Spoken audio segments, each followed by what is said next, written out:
Hey, what's up YouTube, and welcome to Mobile WizTech. Now, if you were looking for a way to have your electric kettle work with Google Home in an inexpensive way, well, look no further. This video will show you how you can have your electric kettle work with Google Home by simply just saying, "Hey Google, boil water." You got it. Turning the kettle on. Now, the only type of electric kettles that I have tried using this with is the ones that have this more of an on button or activate button where you can push it down to start it. You can lift it up to turn it off, or just lift it up and it will automatically turn off. So I haven't tried it with any other type of electric kettles, but more than likely it should work as well. But these kettles are pretty inexpensive. Now, if you really wanted a smart kettle, those can range up, I don't know exactly offhand, but I think maybe in the 150s and higher. Whereas these kettles here are pretty inexpensive. You can get one probably for 20 bucks on Amazon, or maybe going to Walmart or etc.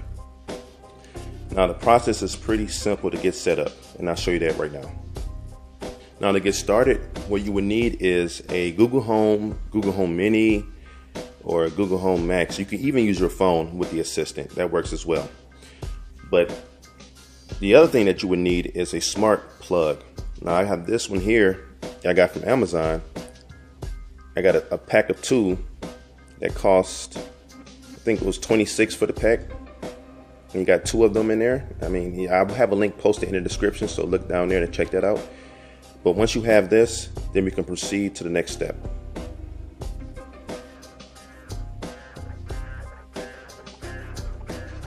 And I will have a link posted in the description for you. But you would do a search for Smart Life right here. And then go ahead and install it. I already have it installed, but once you have it installed, just go ahead and tap open. And then tap register. And you will input your information. And once you have that, I will show you the next steps after that. Okay, I shouldn't. Next, you want to go ahead and tap on the plus button, just like it's showing here on the screen. So go ahead and tap up here. And then you're going to go ahead and tap where it says electrical outlet. And then go ahead and plug in your mini smart socket. And you should see a blinking blue light, a rapidly blinking blue light on the mini smart socket. Once you see that, just like it states here, go ahead and tap where it says confirm indicator rapidly blink. I won't do it here because I don't want my personal information to show as far as my wireless network. But you want to go ahead and make sure that you connect it to the same wireless network that your Google Home is on. That way they can talk to each other. Just like it's showing right here. Start saying what you see here, connecting now. So we'll start off at 1%, and until it reaches 100, that's when the whole setup process will be completed. So I won't show the whole entire process here for the sake of time. But eventually, the light should turn solid and not blink anymore. As you can see here, the light is now solid and it's no longer blinking like it was when we were setting this up. It has been added. Now, all you have to do now is just go ahead and tap done down here to complete the process. Now you will go to your Google Home app, and then next thing you would do is there's 3 lines over here. Go ahead and tap that. And now you want to scroll down until you see more settings, and then tap it to where it shows home control. And here you're going to go ahead and press the plus button here, and then look for Smart Life, which I already have. But you will go down here, I think it's somewhere near the bottom, and then you just choose Smart Life. Now, once you choose that, I won't show it here, but once you choose that, it's going to have you log into Smart Life, the account that you set up originally. You're going to log into that. And eventually it's going to ask you to sign into your Google account that you have associated with your Google Home. And once you have that completed, it will now be linked with your Google Home. Then you can go to it, like I have it here. Let's see, where do I have it listed? I believe here. And you can give it a name. So I named it Kettle. I named the socket Kettle, and then you can choose the room. Now once you have that done, you'll go back a screen, and then go back another screen, and then go to shortcuts.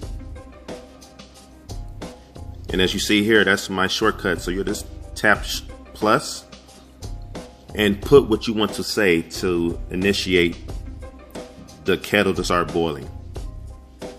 So you can say boil water or what have you there. And then here you would tap what you want the assistant to do. And so you will just simply say, or not necessarily say, but you would simply type in what you're trying to accomplish. And that's to boil water.